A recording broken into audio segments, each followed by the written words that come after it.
Well, hey, New Life family. Joel here with an update as we continue to figure out how we're being church together in this time of COVID 19. Earlier this week, we had new orders come out from both the county and the state level that were very frustrating, discouraging, given the rise of cases and how our state is wanting to respond right now. And it was a step back from the opening ups that were beginning to happen. And so many things are now kind of taking a step backwards instead of moving forwards at this point. And I don't know about you, but when the news came out, for me personally, I just felt very defeated, very discouraged, because we were beginning to take some internal steps that were going to be helpful for us in being church together. We were going to begin to reopen our offices in a very safe way according to the guidelines. That would have allowed our staff team to begin interfacing in person, which is so much more a dynamic synergy effect together as we're leaning in, figuring out how to continue being church and shape things.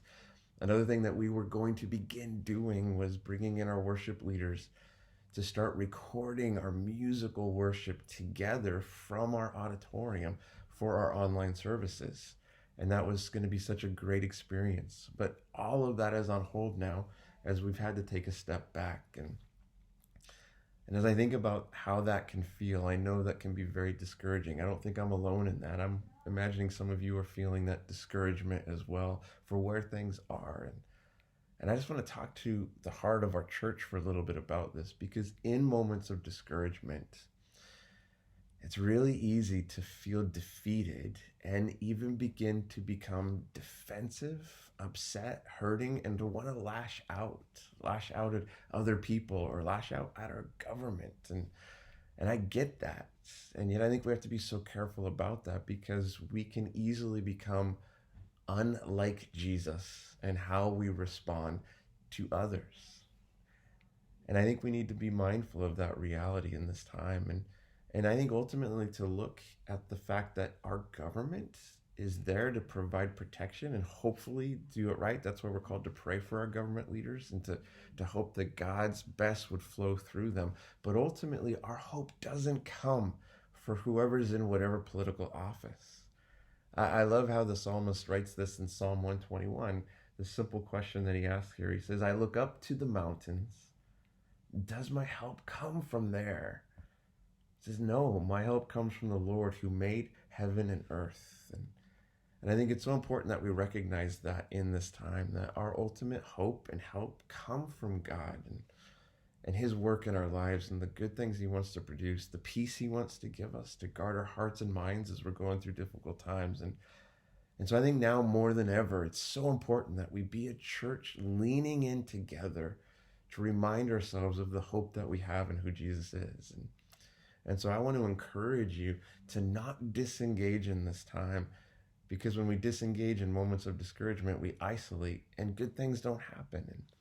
And so lean in to your community group at this time and share your heart and invite others to speak words of hope and encouragement and share that to people as well. And as we're doing our online services, I want to encourage you to engage. We have the 9 a.m. online opportunity and the 11 a.m. online opportunity. And I know we can watch it at later points because it's all recorded, but there's something meaningful about coming together in real time and seeing one another, even in a chat space. And so come and engage and realize you're not alone in this time. There's a church that's here for you that you are a part of. And I want to encourage you, come on out to the drive-through party. We're going to still hold that this Sunday in between the two services from 10 a.m. to 10:45. So watch the 9 a.m. service and then come on out to the party, or come to the party and then go home and watch the 11 a.m. service. But this is a good opportunity for us to engage in a simple yet very meaningful way. It allows us to see and be seen together. And so New Life, we're going to make it one day at a time, 1 week at a time, because none of this is beyond God, and he has us. And as we continue to figure out meaningful ways of being church, we're going to do this together. And so I love you. I'm for you. Our leaders are for you, and we're in this together. So I look forward to seeing you online and in person at the drive-through party this Sunday. God bless you. Have a great day.